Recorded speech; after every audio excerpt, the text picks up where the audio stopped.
Welcome to the No Ordinary Cloth podcast, where we explore innovations bubbling away at the intersection of textiles, emerging technology, craft, and sustainability. I'm your host, Millie Tharakan, a textile innovator and researcher.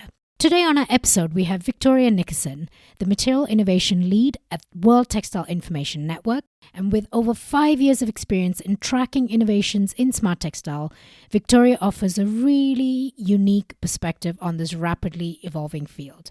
If you're not familiar with WTIN, or the World Textile Information Network, they provide data-driven insights and intelligence across the textile value chain, focusing on material innovation, industry digitalisation, and technical textiles. They host conferences and webinars as well. And if you want to get in-depth information or just get the pulse of what is happening in the textile sector, I would highly recommend them as a key resource for everyone. I mean, right from academics to manufacturers, brands, and retailers, it is really helpful for all. It's a subscription service, but they do give you access to some free content as well. So listen in to find out more about this. I have also provided a link in the show notes to their website, so check it out. Today, Victoria shares insights from a comprehensive smart textile database that she's put together, and this is years of work, highlighting key players and innovations that are shaping the future of this industry. We also explore emerging trends such as self-powered textiles and bio-based solutions, and look into the challenges of sustainability and circularity in the smart textile industry. This episode is particularly exciting for me because it's in partnership with WTIN, and we'll be launching this episode both on the No Ordinary Cloth podcast channel as well as Textile Innovation, which is the podcast run by WTIN. Another really helpful resource for more textile innovation. So definitely check this podcast out as well. A quick note before we start, if you find the content here valuable, please subscribe, and you can also use the link in the show notes for buy me a coffee and support me to create more episodes. All right, let's now join Victoria to learn more about the smart textile industry and what's happening there. Hi, Victoria. I'm so excited to have you here on the podcast, and I'm really looking forward to our conversation today because you're someone who has this incredible bird's eye view about all that is happening in the world of textiles, all the exciting thing that's happening, especially in material innovation and smart textiles. And I know I could speak to you for hours probably because you know so much. You're so knowledgeable. But today I want to pick your brains specifically about smart textiles and this comprehensive smart textile database that you've created. You were leading the smart textile channel at WTIN for several years, and you know this space inside out better than anyone.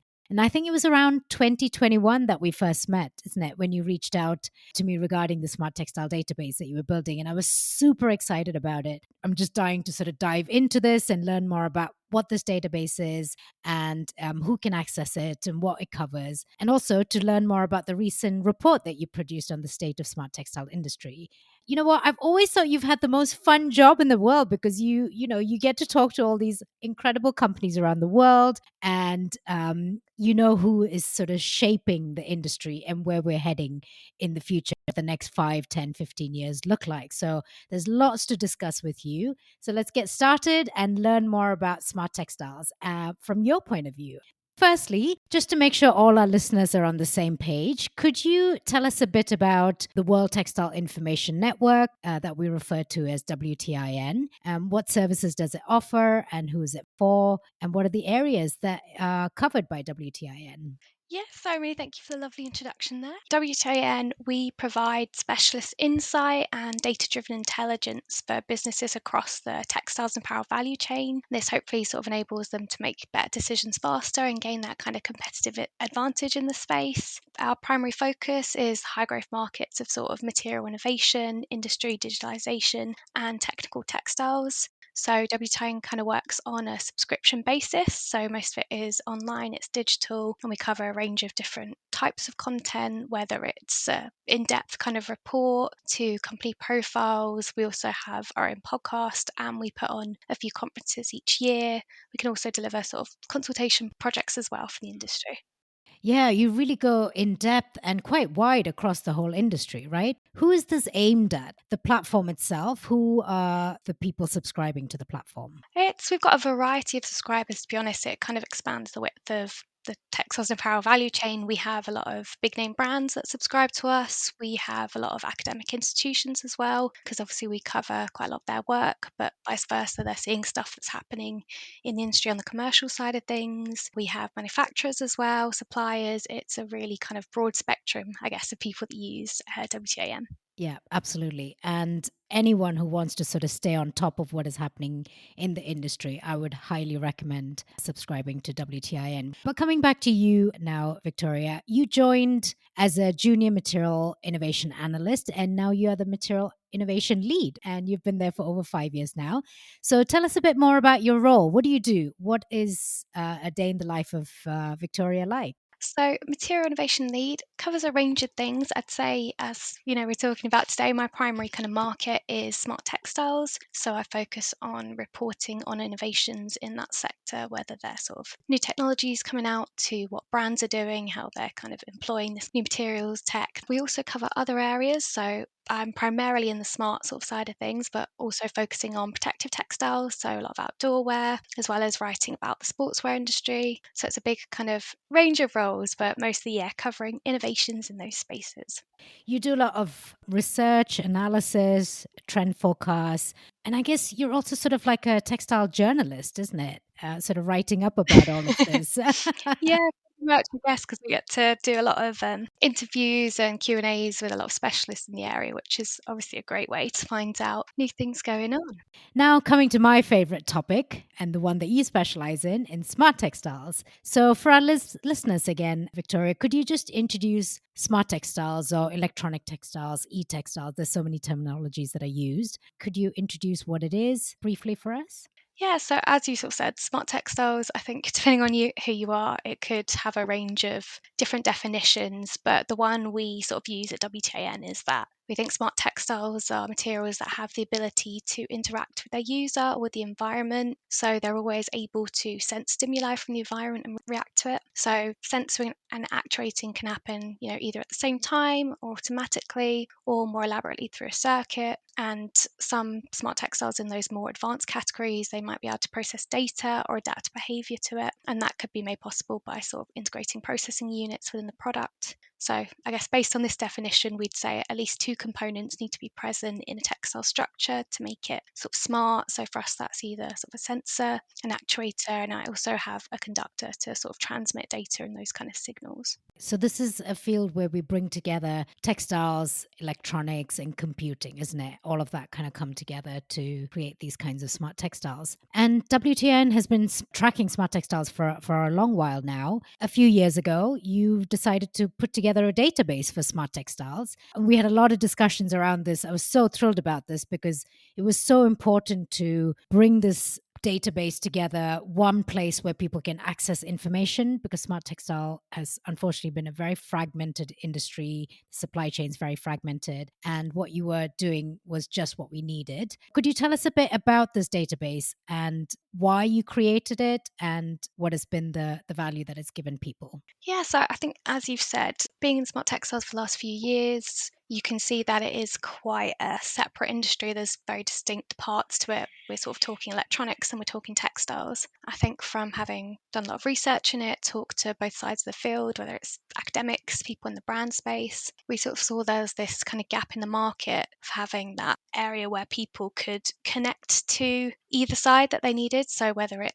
a brand finding a technology provider, whether it's a technology provider finding someone who wanted to integrate that in their products. And so I kind of wanted to create like an ecosystem or kind of a place where people could come and find what they're looking for, which was, I guess, the basis for the Smart Textiles database. We've got a list of different suppliers in the market. So that goes through a huge variety of products, whether you're looking for, conductive yarns, fibers, fabrics, to inks, coatings, wires. We cover quite a broad range of product types. And again, we sort of tell you what applications they could be used for, whether it's heated textile, sensors, things like that, and the end use markets. So whether you want to use it for a health application, sportswear, everything like that. Another aspect that kind of came out whilst researching this was, I guess, not only do you need the supply side of things, the electronic components, but a lot of businesses also have kind of trouble developing the actual product, because I think that can be really challenging. So we've also added a section which we've called integrators. So those companies that can take you through from the R&D side of things, prototyping, all the way to developing a commercially viable kind of product, which I think obviously is a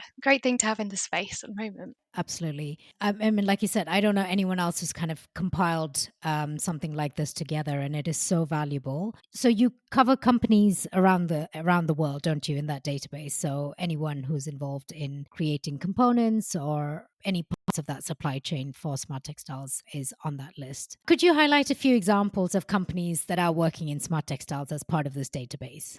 One of them that I found really interesting, and we've sort of done interviews with them prior to establishing the database. So they're called Textiles, and they're based in the US, and they sort of created these thread-based sensors. And as they've been developing, we've sort of been watching them grow as a company. And one of the products they've been working on is sort of a arm sleeve that can monitor, your health, your performance, things like that. And they've actually collaborated with a organisation called Top Tier Baseball. It's a travel organisation based in the US. I think they have about 5,000 athletes that are part of this organisation. So they developed this arm sleeve in collaboration with them, and it's essentially being used in some of the training programs, and it's helping not only the athletes but also the coaches to monitor their throwing techniques, improve their performance, and also developing training programs. I think alongside their arm sleeve, they've also developed an AI tool. So that's like an app where you can sort of see these metrics in real time and gather data, sort of analyze those aspects. And so this are they a material company or a product company or both? I think this is this is where there's a little bit of overlapping in the database as well, because I think we have companies like Nextiles where we've kind of categorized them as both, because they can offer these sensors if you want to use them elsewhere, but they also offer this kind of process where they'd help develop an actual product for you as well. So it's kind of in collaboration.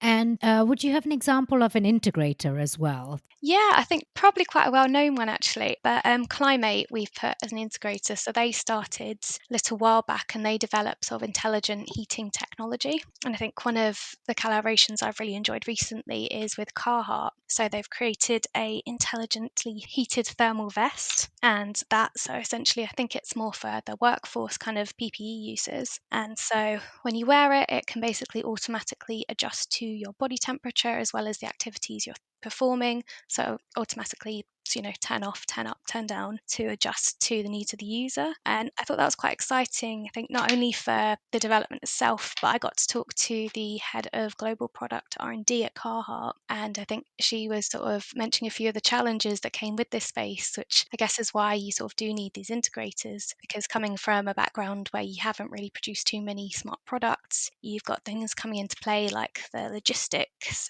regulations, compliance, standards, everything like that. And I think they were saying it was, quite an adjustment getting used to and researching these topics for the first time, trying to find out how you get to grips with them. And I guess textile and fashion brands, it's a shift in their thinking when they start integrating electronics into it, isn't it? It's a whole other world that they need to try and navigate, and so you definitely need some of these integrators who can help them develop these products. And heating is one of the areas that have really got traction in the industry, and the smart textile solutions have really solved a problem, I would say. I mean, I guess with heated textiles, it's a very mature market. This kind of technology, it's been around for decades. It's not old, but I guess the way we're integrating it into products is newer. It's more advanced, so everything like that. So they kind of already had a well-established market and applications for that kind of technology, which is why we're seeing that as one of the front runners, I guess, for smart textiles and how people are using it, which is quite interesting, especially when you consider ones like Climate and how it's going a lot more intelligent, a lot more reactive compared to, just turning on a heated blanket at home. Yeah. While putting this database together, I'm sure you spoke to a lot of companies. What are some of the learnings that you had in from those conversations? What has been hard for them in trying to get the word out about the solutions that they have? I think it's probably knowledge and education about smart textiles and what they can do and how you can actually implement them in your products. I think sometimes when you say it again, it can be quite a confusing space. You kind of might see it as more electronics, it's very high tech. But I think maybe just, yeah, telling people the way these can be used, how they can benefit certain markets, especially when we think of, healthcare and being able to remotely monitor patients with it, or in sportswear when we have, I guess more professional athletes using it, it's helping them to track performance metrics and improve that. It's helping to reduce, injury in those ways. So I think it's just getting the word out there of how these products can actually be used and how they can have value in your business.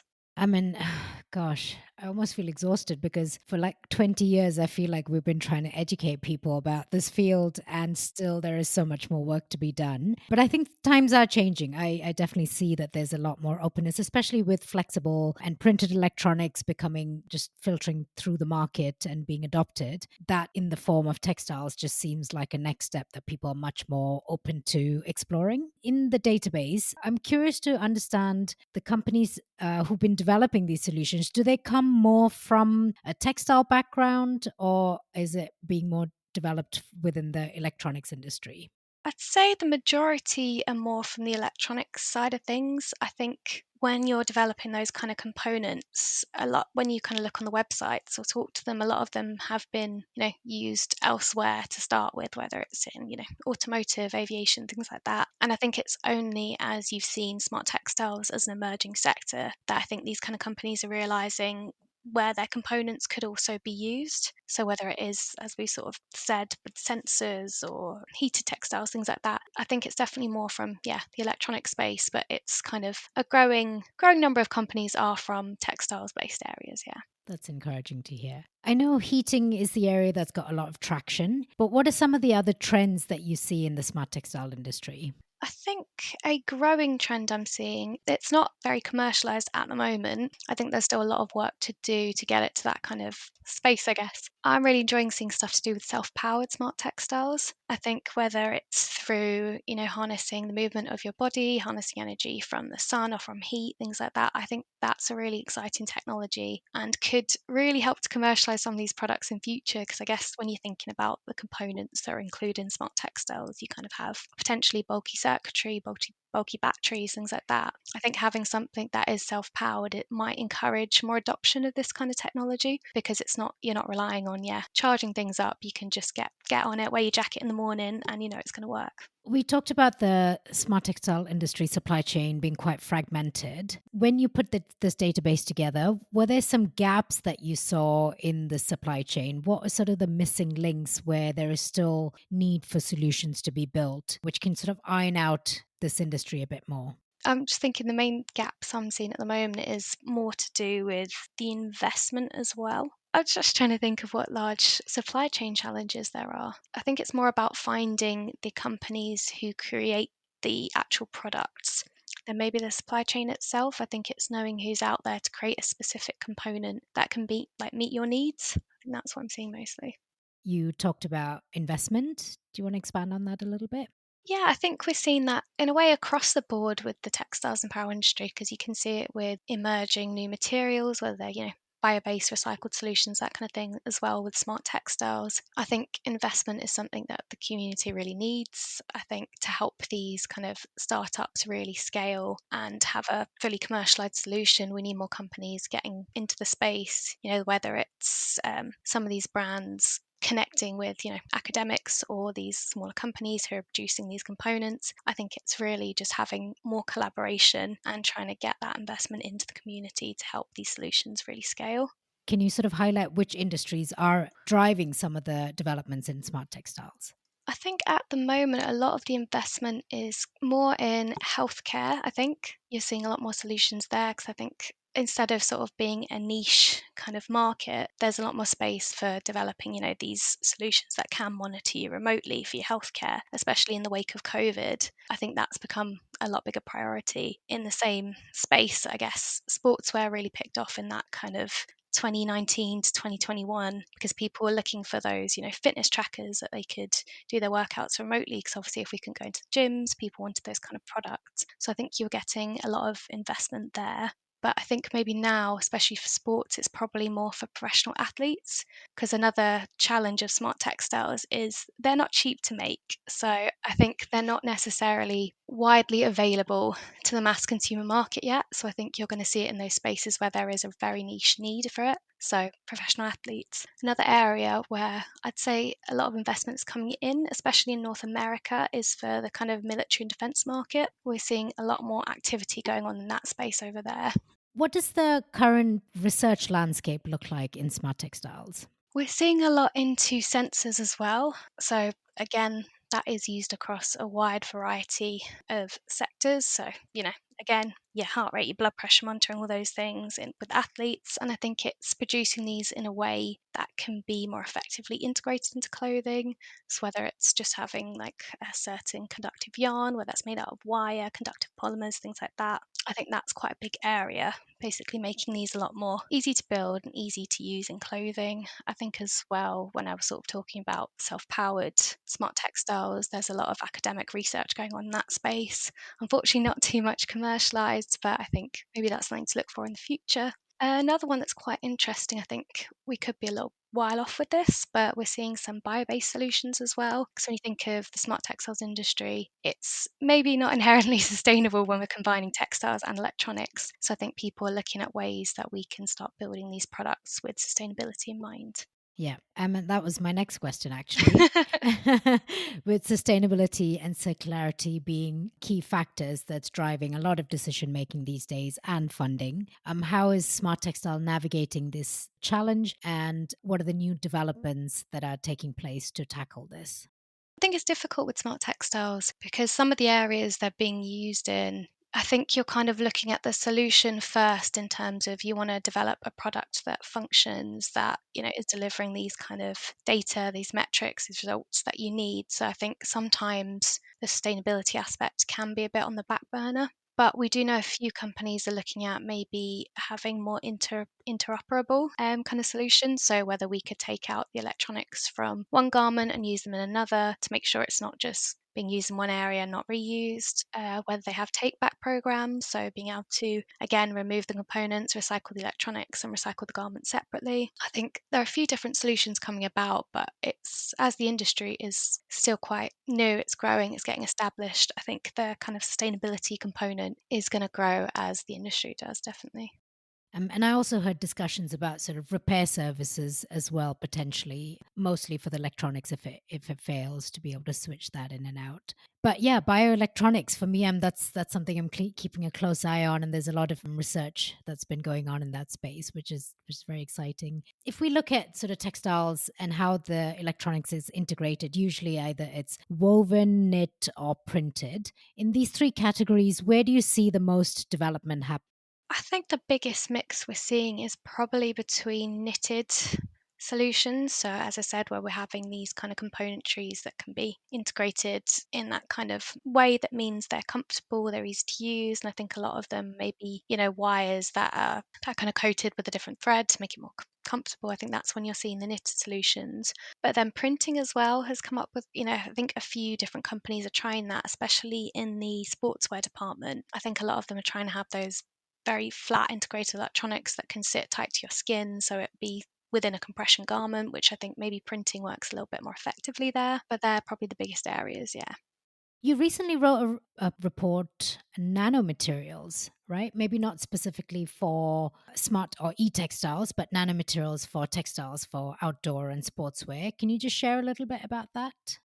Yeah, so I wrote what we call an innovation briefing. So this is a type of article we like to create, which kind of covers a academic development. So it's probably within the last year, and we basically try and break that down into telling you, the main outcome was, how they achieved it. So the methods they used, the results they got as well from testing, and then the impact we think it could have on the industry. So in this one, I wrote about two different academic examples of people using nanomaterials for sports and outdoor wear. So nanomaterials, they're typically materials that are 100 nanometers or less, and they can come in different formats, whether that's nanofibers or nanocoatings to kind of impart these more advanced properties into textiles. Some of the materials we cover carbon nanofibers, carbon nanoparticles, or silica nanoparticles, things like that. And we're seeing them being used a lot more frequently in the sports and outdoor wear. So especially, in equipment, whether you have it in hockey sticks, things like that, you have a lot of carbon-based materials in there, especially to improve the durability and the strength of those kind of things. And then when we're sort of talking about it from a sportswear, outdoor wear perspective, we're seeing them being used for sort of water repellency, for coatings or moisture wicking capabilities and things like that. So here I've just come across two examples. There's one of them where researchers looking into sportswear, and they were incorporating conjugated nanomaterials, so using graphene and silver nanoparticles to enhance the functionality and the durability of athletic garments. And they were using a technique or an approach called intelligent sportswear design. So they're trying to focus on, addressing the limitations you might have in some current sportswear, whether it's breathability, moisture management, and UV protection. So we've just broken that down and written about where we see this kind of the impact of this kind of work. So we think, it could help enhance the comfort of the wearer because it's increasing the sweat wicking capabilities of the material. It's helping to protect against UV rays as well, which is another area we're seeing emerging quite a lot with some of the sportswear and outdoor wear. And I think they also said for this that due to the graphene silver nanoparticles, they also suggest that because they conduct electricity, it could potentially be used as well in smart textiles. So integrating other technology into it, as we talked about sensors, monitoring performance. So it's also you're having two different kind of capabilities merging into one with nanomaterials. Definitely a space to keep our eyes out on. You also recently published a report on smart textiles. Could you share some of your learnings and insights from this? Yeah, so that report was basically going through the database, and it was gaining insights into the smart textiles market. As we've discussed, some of the key application areas for these components that people are using it in. And then we also spoke to some of the people that were actually involved in the database, some of the companies that we've published about, because we wanted to get their opinion on where they're seeing the market going, key drivers, and things like that. So I think some of the interesting ones as well was talking about AR, and data processing capabilities. So sort of merging like smart textiles with that kind of technology. So, having it even more interactive. So you have, especially maybe for industry or PP kind of where you can wear certain sensors on the body, and you can have AR sort of integrated textiles where you have more immersive experience, whether that's, for training or safety, things like that. It's interesting you talk about AR and textiles because that was the product that we were developing, well, quite a few years ago now, about 8 years ago. Yeah, with Wellspun. So it's nice to see that in the industry kind of discussing more about the possibilities of AR and smart textiles and AI as well, and where that could lead us. Could you highlight some of the conferences or events that happen which are related to textiles and smart textiles? Yeah, so I think one of the ones I've really enjoyed going to is the eTextiles conference. So I think that's happening maybe in Munich or Brussels this year. So again, very heavily focused purely on smart textiles. They go from academics, what they're kind of doing in this space, as well as startups, emerging companies. I think they discuss whether it's their products, how to get investment in the area, where the emerging trends are. There's another one as well. I think it's a new one that maybe just happened this year. It was called the Wearable Collective. We did a podcast or fireside chat with one of the women who was part of the organisation of it. I think that looks like a really interesting space as well for the smart sector. I think in general, if we're looking at materials development and innovation, where we also met earlier this year, the Future Fabrics Expo, I think that's a really exciting one as well because you're getting, I don't think they had as much smart on display this year. They do have one or two pieces usually, but when we're looking at emerging trends, especially in material space, whether it's bio-based, recycled, regenerative, things like that, they're a really exciting one to go to. We talked about this incredible database that you've put together and all these reports. How do people access this? I know people are going to want to read about it, and it's a subscription model that you have. Can you share about how people can sign up for more Yes, information? so you can just go to WTIN.com, and there you can sign up. And I think being a registered subscriber, I think you get access to 5 free articles a month. And then it works on a subscription base where you'll get access to more in-depth reports, company intelligence, innovation briefings, as well as you can watch some of the fireside chats, which covers a wide variety of topics across the industry. We have our podcast as well, which I believe is free to listen to. And then we also have, on top of the Smart Textiles database, which we've discussed, we have one for non-wovens, one for digitalisation and printing, and we also have a patents hub as well. So I think definitely once you sign up, you'll get access to a wide variety of tools across the website. I feel like we've kind of got a really, really clear picture from you, an overview about the industry and where it's heading. Now let's talk about you a little bit more, Victoria. Tell us about yourself. Where were you born? What was life like as a young girl living in the UK? Born in Essex. I guess always been interested in textiles since I was younger. Did a lot of arts and crafts, especially with my nan. So I was always, yeah, it was good. I was always interested at school as well. Actually, probably where I first got into smart textiles. I remember sort of doing a project. I mean, it was very basic. I was trying I'm just impressed to. that schools are doing this. It was integrating sort of some form of lighting into this textile. I think it was a skirt I'd created, but that was at secondary school. But as I say, a lot less advanced than the tech out there today. So I think I carried on doing textiles quite a lot at school. Really enjoyed it. Then when I was getting to university, I really wasn't too sure what I wanted to do. I wasn't sure if I really wanted to go into the kind of design aspect of things yet. Another area, I love history, so I actually went down that route at university initially. I did history and history of art. Again, I really loved it, but I think I always tried to stay on that kind of art textile side of things. I did an internship with public art sector at the university. I think after that, I kind of knew I wanted to get back into the textile side of things. So having a chat with one of the tutors at Leeds University, I think he was sort of showing me around the department. He could see I was really excited about the stuff they were creating and everything going on. And he kind of said, why aren't you doing this? So I Yeah. think that was kind of the Right. propeller to apply for a master's at Leeds. And it was, again, less based on maybe physically making textiles, is a lot more heavy on the technology and design aspects, which I found really interesting. I think one of the things you wouldn't think about when the modules I covered was sort of textiles in medicine as well, and all the things kind of you learn there. I think it gave me a really exciting overview of, you have it from the medical perspective. Then we also looked in sustainability, digital printing, how colour works. It was a really exciting and broad spectrum of topics. So I think coming out of that, I knew I wanted to stay in the research side of textiles, because for me that was where you get to see all these innovations and things coming up on the market, and it was really exciting. And that's what brought me to WTIN. Tell us about your favorite band when you were a teenager. Band. Maybe it's just yes, yeah. Confession Oh time, or the gosh. first concert that you went to. The first concert. It's gonna be embarrassing. No, I think it was with my parents. We went to a Jack Johnson concert, and me and my mum weren't actually very aware of who he was. So when the warm-up act came on, we thought that was Jack Johnson. Oh, that's So it. Cheering on. How old were you then? I think I'm gonna say 11, maybe. I think 11 or Oh, 12. okay. Oh, what fun.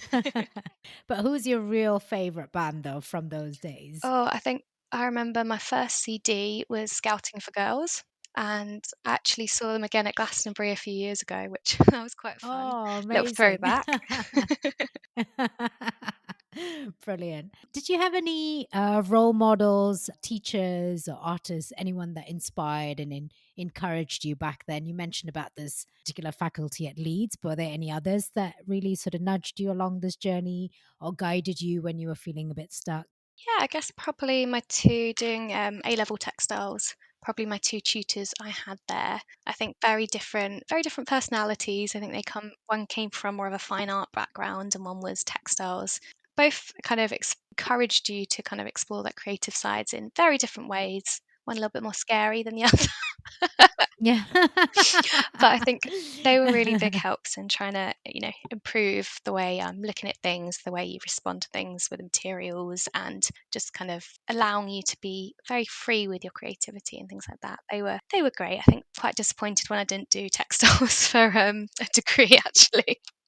But I'm sure they'll be proud of you today and where you are. I mean, it always makes me so happy to hear about people who did do textiles at A levels and GCSE because I don't think a lot of schools offer that these days. As far fewer courses at school level and even at university level, we're sort of seeing fewer and fewer textile courses, which really breaks my heart. But yeah, great that there are teachers out there who are still sort of holding on and keeping it It's probably more going. exciting what you can do today compared to obviously a few years ago when I was using very, I don't know, basic things to make stuff. And nowadays there's like such more wealth of technologies out there. Like when I was thinking of, having made that smart textile piece at A level, I was thinking, you have companies like Lumia today who actually can offer those integrator kits, the starter kits that you could use. So I think getting more exciting definitely from a younger age.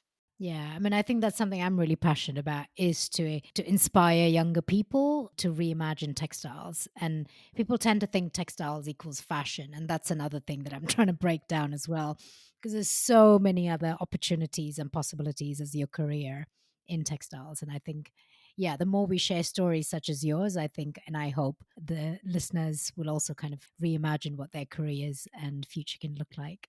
I think textiles is really powerful and it is far more than just being functional. I feel like oftentimes textiles can fulfill not just our senses, but also our soul. Is there a piece of textile or clothing that holds very personal meaning for you, that has memories that you've, connected with it and you'd never let go of that piece of textiles? Is there anything that you could share with us? I think it's probably a trench coat I got from my nan. So it used to be hers, and you can see sort of sections of it where she's tried to edit it 'cause she didn't like, something on it and do stuff like that. But that I've kept for quite a while, and I hope to have it for quite a few years to come. Yeah, it's probably one of my favorite garments that I have and will continuously wear. It's yeah. Yeah. Oh, you still use I it? still use Wow. it, yeah. I mean, Oh, I think amazing. she was a very, luckily, she was quite a short woman, so it fits me in that Yeah. aspect, and it's a little bit oversized, so it's quite a nice stylish piece still.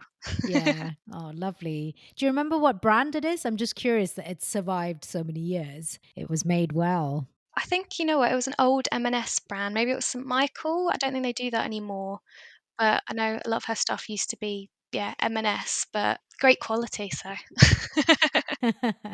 Do you still have any of your hobbies from when you were young? Any of the craft work that you used to do? Something you enjoy making? So when I was doing textiles for my masters, I did do a pattern course trying to learn how to make trousers and things like that. I think that's something I'd love to pick up again. I think I'd love to help, well, find ways to be able to, edit my own clothes, especially I always get quite a lot of tailoring done because a lot of things are a bit too long for me.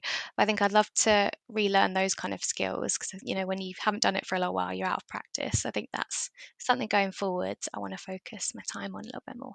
Coming back to the world of textiles, you attend a lot of conferences and you get to meet companies across a broad range of, across the textile field, a lot of new technologies. What was something that you saw recently that is radically different from anything you've seen and you got very excited? Because sometimes you can see a lot of innovation and you're like, oh yeah, you kind of get a bit saturated with all this new stuff. But what was something that really stopped you in your track and you're like, tell me more? I can't remember the name of it, but I think we spoke about it at a Future Fabrics Expo. I think it was this piece that was looking at creating textiles that as well had that bio-based aspect, but also looking back to kind of artisanal kind of heritage culture pieces. I think that was quite a cool one. I think it was with a bioluminescent kind of fabric. I know it was supposed to light up for a certain number of hours when you're wearing it, and I think it could degrade at end of life. I thought that was a really exciting merging of some new upcoming technology again with sort of cultural heritage side of things. So I think they were trying to make garments that looked at that as well and spell with the design aspects. I think some of the footwear as well was quite exciting on display because I know it's been talked about quite a while when we're talking about recycling or design for disassembly, but some of the techniques coming out there, whether it's, an all-in-one thing or whether we will be assembling our own footwear at some point, so putting the whole shoe together so then we know we could send it off for recycling at end of life. I think they're quite exciting things coming out. Talking about recycling, thinking about circularity during design. What is the sense on the ground from manufacturers who are now really trying to meet these new sustainability regulations and net zero targets, circularity regulations from EU, etc.? How are they navigating these times, which seem very turbulent? Everything is changing. There's a lot of pressure for that change to happen. I think you can see, especially with the bigger brands, I think you can see a lot more investment into using materials that are from recycled sources, organic sources, or whether they're more of these bio-based regenerative things. I think you're seeing a shift from maybe some of the conventional materials that you'd see, polyester, cotton, things like that. And they're definitely trying to look at more sustainable materials and things like that. On the recycling side of things, I think that's probably still a bit difficult in some respects because although recycling of textiles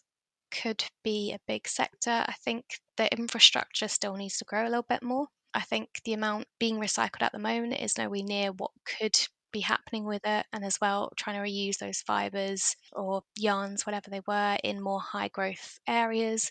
I think there's a lot more work that could be done there and trying to make the most of the resources that we have already used and could reuse rather than always focusing on new aspects as well.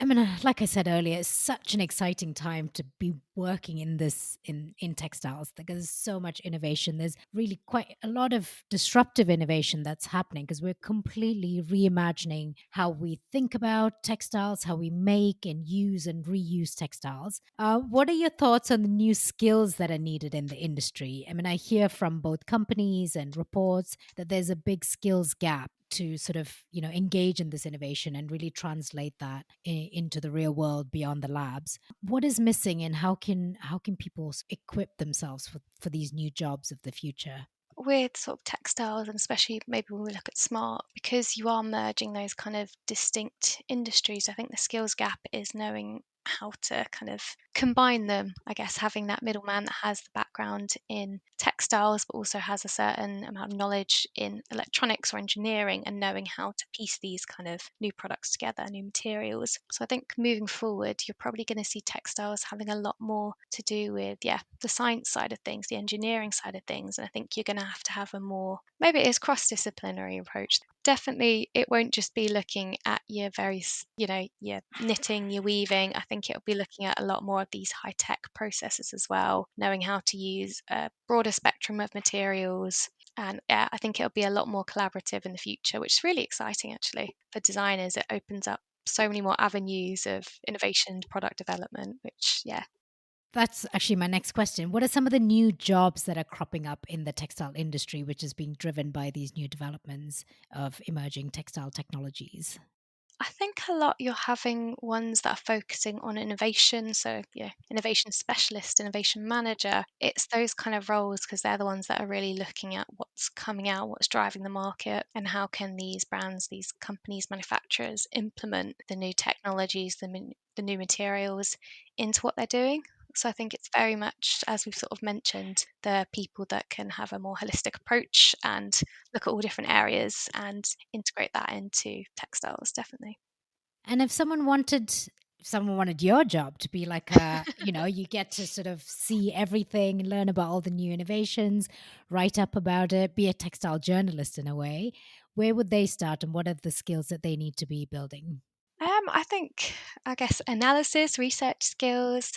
I think staying on the forefront of what developments are coming out in the industry, and I think with that, it's helpful. As I sort of mentioned, listen to podcasts. I enjoy that quite a lot. It's a very easy way to consume information. So whether it's ones like this podcast, or there's one the Textiles ETP do. So that, I think that one's called Smarter Textiles, Smarter World. That has like loads of snippets of information in. WTIN does a podcast as well, which covers broad spectrum of topics. I think that's always an easy way to get into the information and what's emerging in the sectors as well. LinkedIn is also a great source of information. They've got so many groups across different areas that you're interested in. I think a lot of specialists in the sectors do a lot of blog posts as well, which have really interesting thought pieces or again discussing new innovations, new topics. I think, yeah, keeping up to date with that basically and keeping your eye out for what's going on.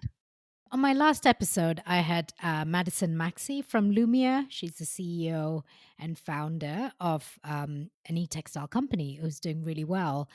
And she left a question for the next guest. So I'm going to have to ask you that question. Question was, what is something interesting that you learned recently? I think talking to people when you talk about the next steps of your career, I think it's maybe even if you're a bit worried about a new transition or you want to try something new out, I think it's just having, not being too afraid to try something new and really challenge yourself, because I think that's where you see a lot of growth and a lot of new exciting things coming your way. So I think I'd say that. That's beautiful. I really love that. Thank you. Great. So I'd like you to think of a question that you want to leave for the next guest on the show. I guess what's the best piece of advice you've been given and perhaps how that's been used in your career to going forward? Very, very nice. I love that question. And the last question, Victoria, what would be your dream job in 10 years' time? Say, what would you want to be doing?